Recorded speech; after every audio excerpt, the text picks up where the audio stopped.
온라인 예배로 수요 예배를 드리시는 여러분, 그리고 오프라인 예배로 하나님께 예배 드리시는 여러분, 하나님의 은혜가 여러분의 삶 가운데 날마다 넘쳐나기를 축복합니다.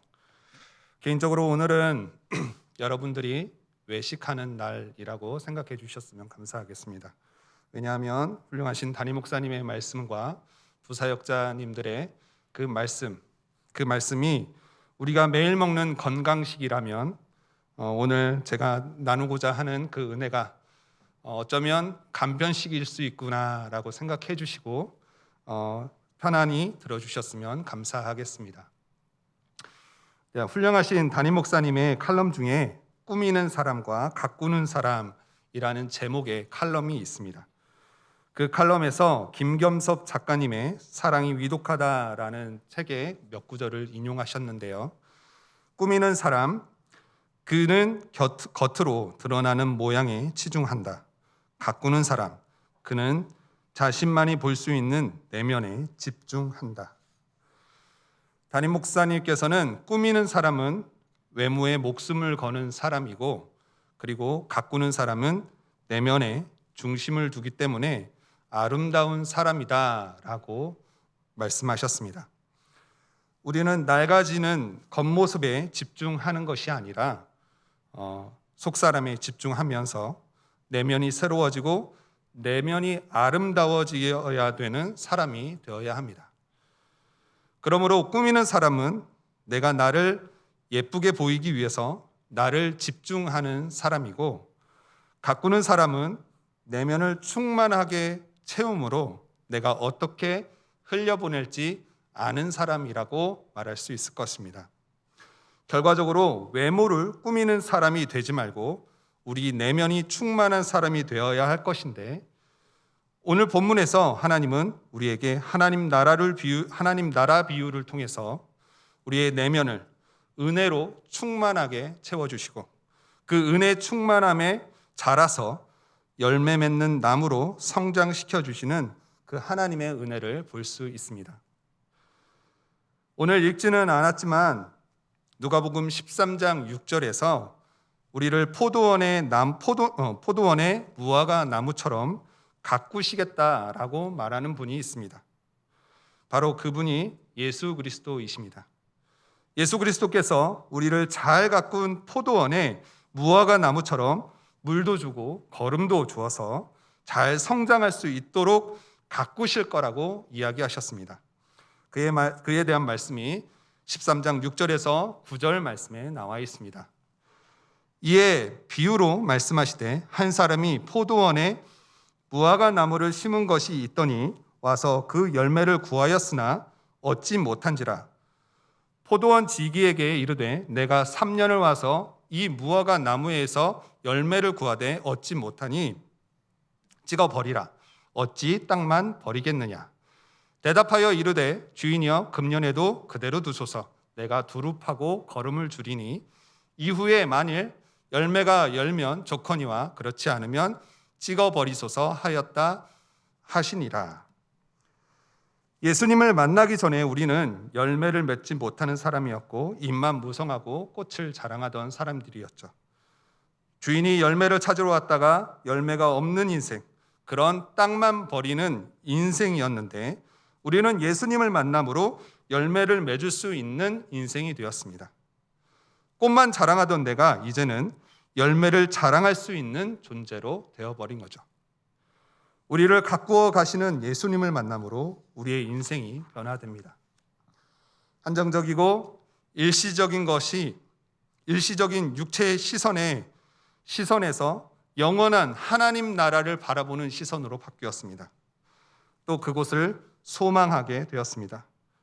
우리가 바라보고 나아가는 천국, 그 천국을 예수님께서는 오늘 비유의 말씀으로 이야기하십니다. 오늘 말씀을 보면 누가복음 13장 18절의 시작은 그러므로라는 단어로 시작합니다.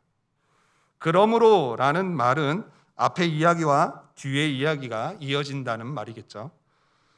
앞의 이야기가 연속적으로 이어지는 이야기인데 결론적인 이야기를 말하는 것입니다. 그러니까 오늘 읽었던 본문 18절 이전의 상황과 이후의 상황은 이어지는 이야기인데 결론적인 이야기인 것입니다. 자, 18절 이전의 상황은 이렇습니다. 안식일에 예수님께서 18년 동안 굽어 지내던 여인을 고치십니다. 그런데 문제는 안식일에 병을 고쳤다는 게 문제입니다. 회당장은 사람들에게 화를 내면서 안식일 말고 다른 날 오라고 이야기합니다. 예수님은 그런 회당장을 향하여 외식하는 자들이라고 말합니다. 묶여있고 비참하게 지내던 그들을 도와주기는커녕 율법을 굴레로 만들어서 그들을 올가매고 더 어렵게 힘들게 만들었던 그들을 책망하신 것이죠.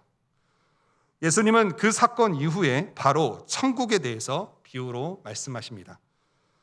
마치 천국은 그런 자들의 어렵고 힘들게 지내던 그런 자들에게 꼭 필요했던 그곳이다 라고 말하는 것처럼 말이에요. 이 땅에서 어렵고 힘들게 지내지만 너희들이 희망을 두고 살아야 할 곳, 바로 하나님의 나라, 하나님이 통치하시는 나라, 천국에 소망을 두어서 살아가야 한다라고 말씀하십니다. 그러면서 예수님은 하나님의 나라를 두 가지로 비유하시며 말씀하셨습니다. 한 가지는 겨자씨이고 한 가지는 누룩입니다. 19절에입니다. 19절에서 마치 사람이 자기 채소밭에 갖다 심은 겨자씨 한 알 같으니 자라 나무가 되어 공중의 새들이 그 가지에 깃들였느니라. 천국은 마치 채소밭에 갖다 심은 겨자씨 한 알 같다라고 말씀하십니다. 여기서 중요하게 보아야 할 단어들이 채소밭, 겨자씨 한 알, 그리고 깃들다 이런 단어인데요. 채소밭은 서두에 보았듯이 포도원과 같은 뜻으로 잘 준비되어진 땅을 말합니다. 우리가 채소밭을 왜 만듭니까?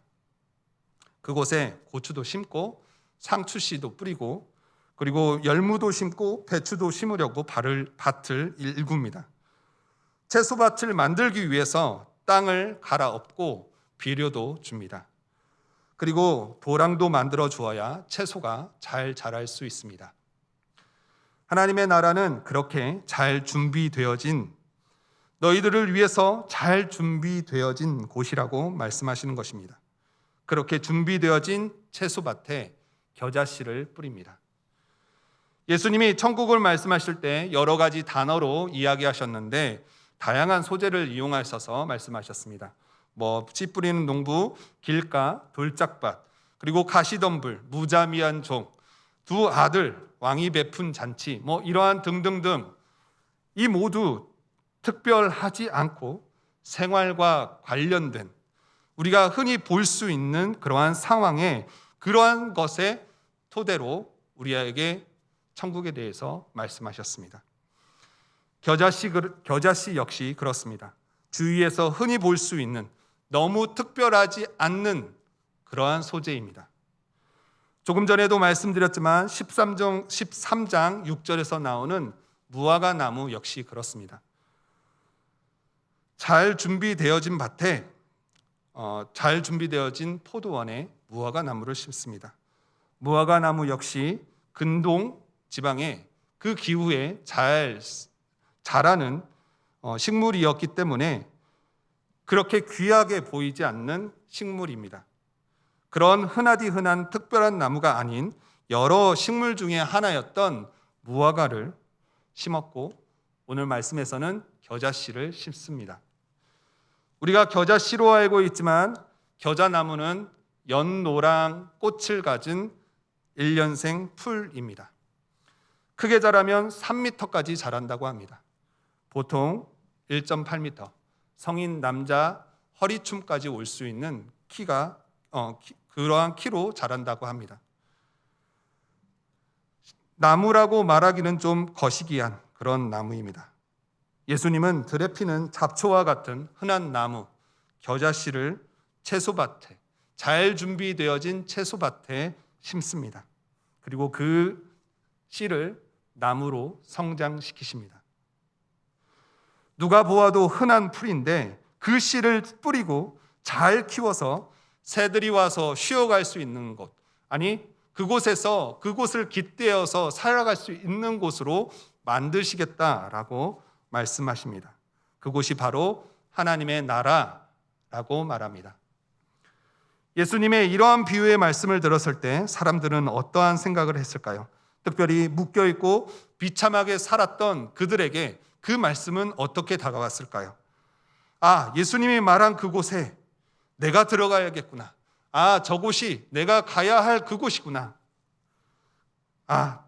정말 들어가고 싶다라고 생각하지 않았을까요? 예수님은 비유로 천국에 대해서 이야기하셨지만 사람들은 소망을 보았고 그곳에서 희망을 보았습니다. 내가 어떤 곳을 바라보고 살아야 할지 알았던 것입니다.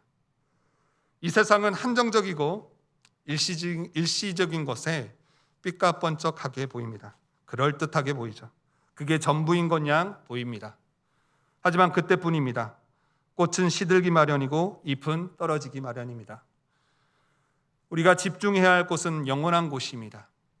하나님의 나라, 그 영원한 곳에 우리가 집중해야 합니다. 예수님은 천국은 마치 너희들을 위해서 잘 준비되어진 채소밭과 같다라고 이야기하셨습니다. 그리고 그 채소밭에 심은 작은 겨자씨 한 알, 그것이 나무로 성장하는 것처럼 너희도 성장할 수 있다라고 말씀하셨습니다. 이 말씀을 우리에게 적용시켜 보기 원합니다. 우리는 어느 곳을 바라보고 있습니까?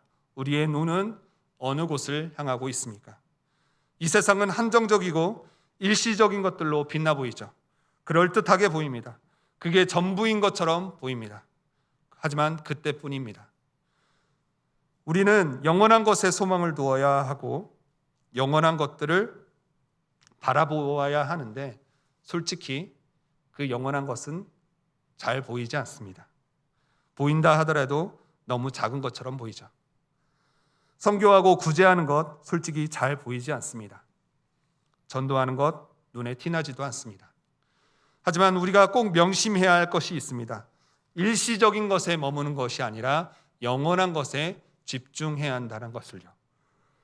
영원한 나라, 천국의 소망을 두고 살아가는 우리를 예수님은 새들이 깃드는 그러한 나무로 키워가신다고 하셨습니다. 새들이 와서 편히 쉴 수 있는 그런 든든한 나무로 성장시키신다 하셨습니다. 때로는 어떤 분들은 자신을 이렇게 말하는 분들도 있을 것 같아요. 나는 풀이라고, 나는 지천에 널린 풀과 같은 작은 존재일 뿐이라고. 그 사람들은 겉을 보는 사람들입니다. 초라한 작은 겨자씨 하나를 그 작은 겨자씨 하나를 본 사람은 작은 것에 집중합니다. 하지만 그것을 싹 틔워가실 하나님을 집중하십시오. 하나님은 작은 겨자씨 하나를 심어서 공중의 새들이 쉬어갈 만한 아름드리 나무로 성장시키실 것입니다. 아니, 새들이 그곳에 깃대어 살 수 있는 정말 멋진 나무로 성장시키실 것입니다. 나의 작은 믿음을 주목하는 것이 아니라 하나님의 비전에 주목하고 하나님의 솜씨에 주목하는 저와 여러분이 되기를 소망합니다. 두 번째로 예수님은 천국을 누룩과 같다라고 말씀하셨습니다. 21절의 말씀입니다. 마치 여자가 가루 서말 속에 갖다 넣은 전부를 부풀게 한 누룩과 같으니라 하셨더라. 누가복음 12장 1절에서도 누룩의 이야기가 나오지만 그때 누룩은 부정한 뜻으로 사용되었습니다. 누가복음 12장에서 나왔던 그 말씀은 바리새인들의 외식을 주의하라고 하시면서 누룩의 이야기를 하셨습니다. 어떤 모습을 주의하라고 하셨습니까? 외식하는 자들의 겉과 속이 다른 그러한 모습들이 너에게도 퍼질 수 있으니 그것들을 조심하라 라고 말씀하셨습니다. 조금 전 읽었던 본문의 말씀에 누룩도 같은 효과를 말합니다. 작은 것 하나로 전체에 영향을 미치는 것, 그것을 말씀하셨습니다. 천국은 마치 가루 서말 속에 갖다 넣은 누룩과 같다는 것이죠. 누룩으로 인해서 전부 부풀어 버린 것이죠. 서말의 말은 히브리 원어로 스아입니다.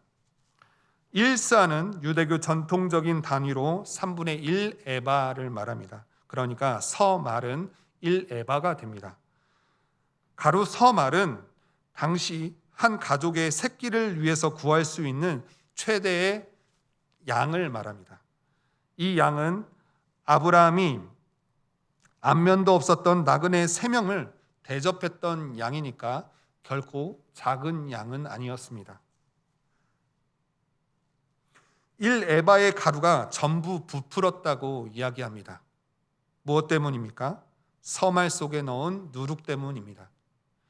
작은 누룩을 넣어도 전부를 변화시켜버릴 만한 효과를 가진 것이 누룩입니다. 그러면 천국이 마치 전부 부풀게 한 누룩과 같다라는 말은 도대체 무슨 말일까요? 이것을 알기 위해서 침례 요한의 이야기를 잠깐 해야 할 것 같습니다. 침례 요한은요, 사람들에게 이렇게 말합니다. 회개하라, 천국이 가까웠다. 그러니 너희들 회개하라. 그 외침에 사람들의 반응은 거의 없었습니다. 침례 요한의 말을 무시했습니다. 그런 사람들을 향해서 예수님 역시 천국 하나님의 나라에 대해서 이야기하십니다. 하지만 예수님의 말에도 반응이 없었습니다. 예수님의 천국을 누룩과 같다라고 이야기하신 이유가 바로 여기에 있습니다. 사람들이 보기에는 예수님이 외친 그 하나님의 나라는 그렇고 그런 나라, 또 작은 나라 중에 하나, 그렇게 생각했을 것입니다. 그렇게 중요하게 생각하지 않았을 것입니다.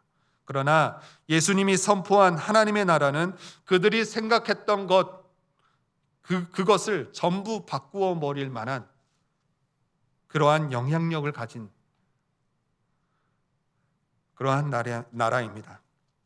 천국은 결코 그렇고 그런 나라가 아니고 보잘것없는 나라가 아닙니다. 앞서 말했지만 그곳에서 우리를 나무로 성장시키실 거라고 생각한다면 그것은 결코 작은 나라도 아닙니다. 우리에게 천국은 소망을 두고 살아가도 결코 부족하지 않는, 결코 아깝지 않은 그러한 나라입니다. 예수님은 낮고 낮은 자들을 불러서 천국에 대해서 소망을 두게 하셨고 이 세상을 보는 것이 아니라 하나님의 나라를 보도록 하셨습니다. 하나님의 나라에서 우리는 성장하여서 나무가 됩니다. 그리고 그 성장한 나무는 열매를 맺게 됩니다. 특별히 저는 이 말씀이 긴 터널을 지나고 있는 이 코로나 시대를 지나고 있는 우리에게 하나님의 은혜의 말씀이 아닐까 생각합니다. 코로나 시대를 지나면서 우리는 우리의 신앙의 민낯을 보았습니다. 예배가 중요하다고 말하지만 정작 진짜 예배드리는 우리의 모습은 어떠했습니까? 예배를 목숨처럼 여겨야 한다라고 하지만 정작 예배드리는 우리의 모습은 어떠했습니까? 저는 코로나 시대를 지나면서 모두가 힘들기에 서로를 위해서 기도할 때라고 말하면서 그들의 아픔을 보듬기는커녕 나 먼저라고 생각했던 나의 이기적인 모습에 주님께 엎드려 회개의 눈물을 흘렸습니다. 이런 나의 모습을, 이런 나의 신앙의 민낯을 보았을 때 저는 한없이 작아지고 한없이 한탄스럽고 마음이 어려웠습니다. 믿음이 어느 정도 성장한 것처럼 보였지만 실상은 저 밑바닥인 신앙, 겨자씨 한 알보다 작은 믿음이었던 나를 보았습니다. 그래서 주님, 이 부족한, 이 정말 작은 겨자씨만한 믿음도 없던 우리 나를 용서하여 주시옵소서. 내가 회개합니다 라고 고백했습니다. 하지만 하나님은 말씀을 통해 하나님의 나라에 소망 두게 하심으로 무너진 우리의 마음에 은혜를 주십니다. 무너지고 작은 너의 믿음, 겨자씨 한 알 같은 작은 믿음이라 할지라도 하나님은 성장시키셔서 갖고 가시겠다라고 말씀하시고 누룩이 전체를 바꾸는 것처럼 작은 믿음, 그 작은 믿음으로 너의 전부를 바꿔가겠다라고 말씀하시는 것 같습니다. 그렇다면 질문이 생깁니다. 우리는 어떻게 살아야 할까요? 그 해답은 요한복음 15장에서 찾아보기 원합니다. 요한복음 15장 1절에서 5절 말씀입니다. 나는 참 포도나무요 내 아버지는 농부라. 무릇 내게 붙어 있어 열매를 맺지 아니하는 가지는 아버지께서 그것을 제거해 버리시고 무릇 열매를 맺는 가지는 더 열매를 맺게 하려 하여 그것을 깨끗하게 하시느니라. 너희는 내가 일러준 말로 이미 깨끗하여졌으니 내 안에 거하라. 나도 너희 안에 거하리라. 가지가 포도나무에 붙어 있지 아니하면 스스로 열매를 맺을 수 없음 같이 너희도 내 안에 있지 아니하면 그러하리라. 나는 포도나무요 너희는 가지라. 그가 내 안에 내가 그 안에 거하면 사람이 열매를 많이 맺나니 나를 떠나서는 너희가 아무것도 할 수 없음이라. 포도나무이신 하나님께 붙어 있어야 합니다. 볼수록 작은 믿음이고 초라한 믿음이라 할지라도 그럼에도 하나님 안에 있어야 합니다. 하나님께 더 붙어 있어야 하고 하나님과 함께 있다면 하나님께서는 우리를 성장시키시고 아니 성장뿐만이 아니라 열매 맺는 인생으로 바꿔 주십니다. 말씀을 정리하겠습니다. 우리는 우리가 가진 것에 집중하는 것이 아니라 우리를 키워가실 하나님께 집중해야 합니다. 초라한 나의 모습에 집중하는 것이 아니라 키우고 성장시키실 그 하나님의 비전에 기대해야 합니다. 겨자씨만한 작은 믿음을 성장시켜서 새들이 깃드는 나무로 성장시키실 것이고 그것에 멈추는 것이 아니라 열매를 맺는 인생으로 바꾸실 그 하나님을 기대하며 살아야 합니다. 이러한 좋은 하나님, 우리 이런 좋은 하나님과 늘 동행하시면서 늘 함께 하시면서 살아가는 저와 여러분이 되기를 소망합니다. 기도하겠습니다. 우리를 사랑하시는 하나님, 우리가 하나님의 나라를 소망하고 살아가게 하시니 감사합니다. 우리가 날마다 하나님의 나라를 소망하고 영원한 것에 집중할 수 있는 자녀가 되게 하여 주시옵소서. 일시적이고 한정적인 것에 집중하는 것이 아니라 영원하신 하나님의 나라를 구하게 하여 주시옵소서. 또한 우리가 우리를 성장시키실 하나님을 집중합니다. 초라하고 볼품없는 믿음일지라도 주님 앞에 머무르게 하시고 또 주님께 매달리게 하여 주시옵소서. 주님, 오늘 우리 주님 앞에 나와 기도하고 간구하오니 우리의 간구를 주님께서 들어주시옵시고 우리의 기도에 응답하여 주시옵소서. 주님 감사합니다. 우리와 동행하여 주시옵소서. 이 모든 말씀 예수님의 이름으로 기도드렸습니다. 아멘.